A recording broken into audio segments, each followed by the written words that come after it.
ನಮಸ್ಕಾರ. ಪ್ರಜಾರಾಜ್ಯ ಕನ್ನಡ ನ್ಯೂಸ್ಗೆ ಸ್ವಾಗತ. ನಾನು ರಾಮಗೌಡ ಪಾಟೀಲ್.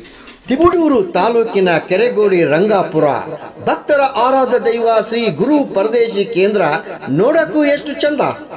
ತುಮಕೂರು ಜಿಲ್ಲೆ ತಿಪಟೂರು ತಾಲೂಕು ಶ್ರೀ ದಾಸೋಹ ಮೂರ್ತಿ ಕೆರೆಗೋಡಿ ರಂಗಾಪುರ ಗುರು ಪರದೇಶಿ ಕೇಂದ್ರ ಕಾಯಕ ತಪಸ್ಸು ದೀನ ದುರ್ಬಲ ಬಗೆಗಿನ ಕಾಳಜಿ ಸರ್ವಧರ್ಮ ಸಹಿಷ್ಣುತೆ ಸಮಾಜ ಸೇವೆ ಹಾಗೂ ಶಿಕ್ಷಣ ಪ್ರೇಮ ಸೇರಿದಂತೆ ಮೊದಲಾದ ಕಾರ್ಯಗಳನ್ನು ನಿಸ್ವಾರ್ಥ ಭಾವದಿಂದ ಇಂದಿಗೂ 4 ಶತಮಾನಗಳಿಂದಲೂ ಸಕಲ ಜೀವ ಮರಿಗೆ ಲೇಸನ್ನು ಬಯಸುವ ತಾತ್ವಿಕ ಹಿನ್ನೆಲೆಯ ಈ ಕ್ಷೇತ್ರ ರಂಗಾಪುರ.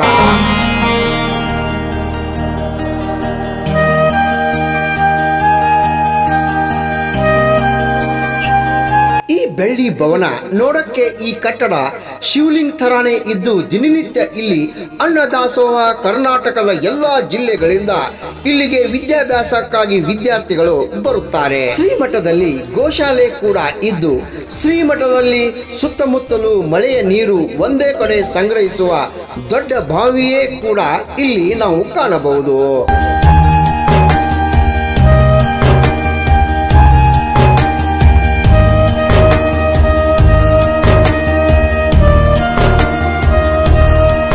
ದಕ್ಷಿಣ ಭಾರತದಲ್ಲಿ ದೊಡ್ಡದಾದ ಪ್ರಸಾದ ನಿಲಯವನ್ನು ಕಟ್ಟಿಸಿ ಅನ್ನದಾಸೋಹ ಮಾಡುತ್ತಿರುವ ಸಾವಿರಾರು ವಿದ್ಯಾರ್ಥಿಗಳಿಗೆ ನಿತ್ಯ ಅನ್ನದಾಸೋಹ ಉಚಿತ ವಿದ್ಯಾಭ್ಯಾಸ ಇಲ್ಲಿ ಸೌಲಭ್ಯವಿದೆ.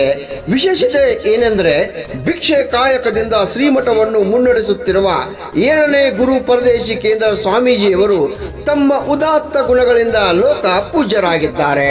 ರಾಮಗೌಡ ಪಾಟೀಲ್, ಪ್ರಜಾರಾಜ್ಯ ಕನ್ನಡ ನ್ಯೂಸ್, ರಂಗಾಪುರ.